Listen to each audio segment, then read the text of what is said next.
Hey everyone, welcome back. This is part 2 of this newest edition of the Q&A Chalk Talk videos, and got a lot of questions answered in that last one, and hopefully we're going to keep that rolling into this, still out of the 77 comments that I got. So starting off, Rich Laucella, do you know of any sound ways to work on hip glute strength for a wide stance squatter as well as maintaining upright posture in the hole? I got an MRI telling me that I have degenerative cartilage in my knees, so I've adjusted my form and I'm trying to catch up to the old numbers with less knee compromising positions, but I still tend to bend rice in the hole and have my chest sink towards the floor a bit. All love and the best of luck in 2014. Thanks a lot, Rich. I would say that clearly, based on the air quotes I had to use there, I'm not the foremost expert when it comes to keeping your chest upright all the time. The reason for that is I have a pretty darn strong lower back, and my tendency when I get to a struggle point in a squat is to let the strong muscles take over and I collapse a little bit and rely on that strength. But as far as answering your question, if you're looking for like assistance movements that might help build that hip glute strength, I've found in the past really a lot of success with glute bridges, with weight and doing hip thrusts with your shoulders on a bench and going through that. That helps a lot with that. Also, I'm not usually a big proponent of box squatting for raw lifters, but if considering what your issue is with that, it might be a good idea. It builds strength in the hole if you are stopping there and having to come up. Or pause squats. Pause squats would be good for that with a lighter weight, and just getting comfortable in that and building that explosiveness from a dead stop would be a really good idea. Also, if this is something that is going on with your knees, it would be wise to, if you don't have knee sleeves, to invest in some and to look into getting a good pair of knee wraps to train with and to compete with. You have to protect your joints, and assuming that you're a raw lifter especially, because it's really all you have to go on, and so you need to protect it. And if that means investing in that protective equipment, I would highly advise that. Jack Silverson, opinion on very slowly gaining weight versus staying at maintenance when the goal is just to be a heavier, leaner, stronger natural lifter. Okay, so I think what you're asking here is slowly gaining weight versus not gaining weight. Okay, well, I'll answer this a couple of ways. Honestly, when as a natural lifter, I think that the best way to do anything is slow, consistent progress over time. You don't want to rely on quick bursts of growth, rapid growth, and then trying to catch up to that, because your body can't maintain it without all the chemical assistance that non-natural lifters have. And so slow and steady is always what I would recommend. If you're trying to get stronger and stay at maintenance, that's I guess if you're gaining muscle mass and you're not losing fat, you're going to be gaining weight slowly anyway. And so I would say that should be your focus. If you're trying to gain muscle, just don't let yourself get fat. A lot of people think that, oh, I want to get strong fast, I'm just going to eat a lot and do this dirty bulk, and they just end up getting fat, and then when they cut down, they didn't really gain any muscle. Slow and steady is just so superior, in my opinion. And why do anything if you're not willing to do it for a while? Why commit to anything if it's something that you're not going to commit to for any length of time?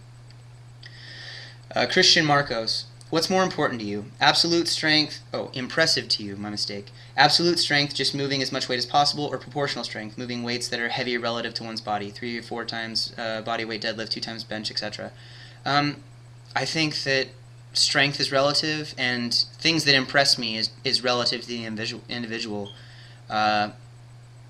If someone has to gain just an obscene amount of weight to do something, they better be lifting a lot more weight. I guess I would be more impressed by someone who is proportionally lifting a lot more of their body weight. Now that's kind of excluding someone whose body weight is so light that anything they do is going to be an extreme percentage of that.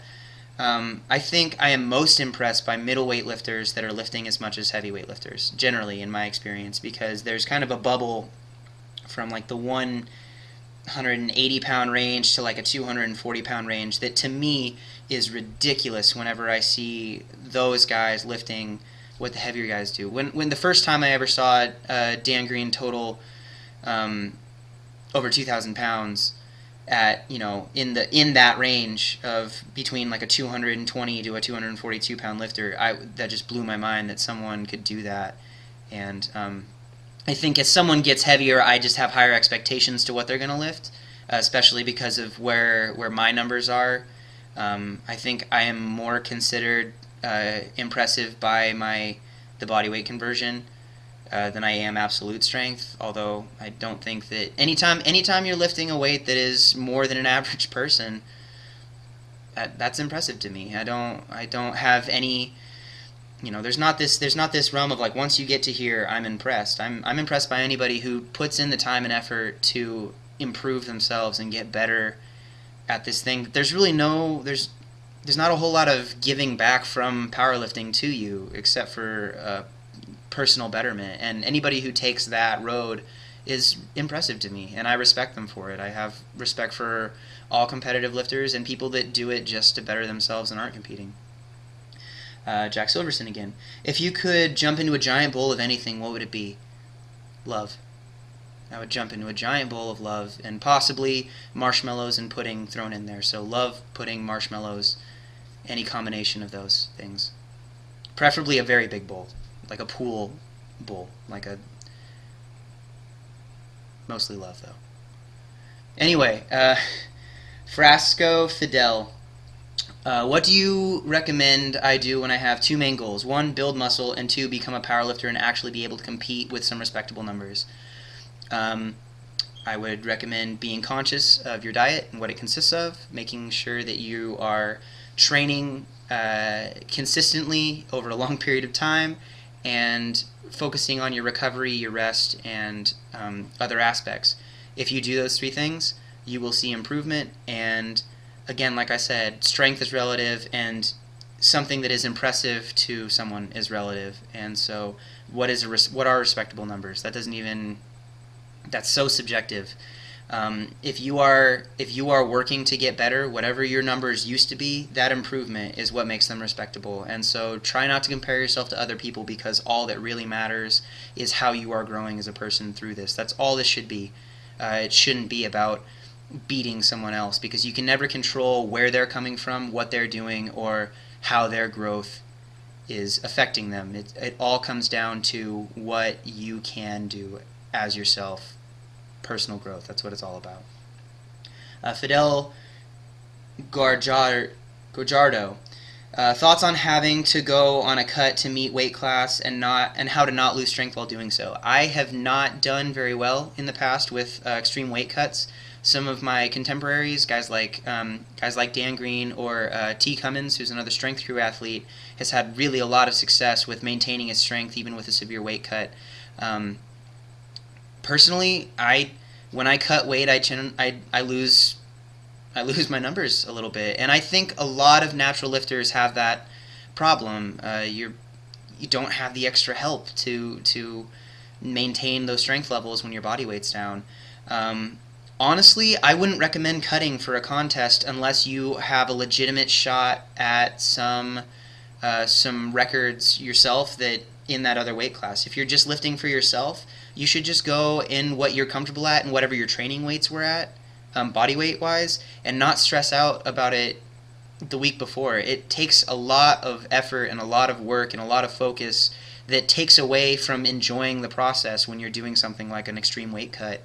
And I have had the most success personally when I go to something and I'm not stressed out by those other things, and I don't have this high expectation of chasing a number or a record. The best meets that I've had have been where I was just going to go and see, put up the best performance that I could, and I didn't have something specific that I was aiming at, I had ideas of what I'd like to hit, but I didn't have a number that was painted as a target that if I didn't hit all three of my squats, I wasn't going to be able to have a good day, because it just ruins the experience for you. So generally, I wouldn't recommend doing any severe cuts for a powerlifting meet. I don't find the joy in that, and that's what this is supposed to be about. You're supposed to enjoy this.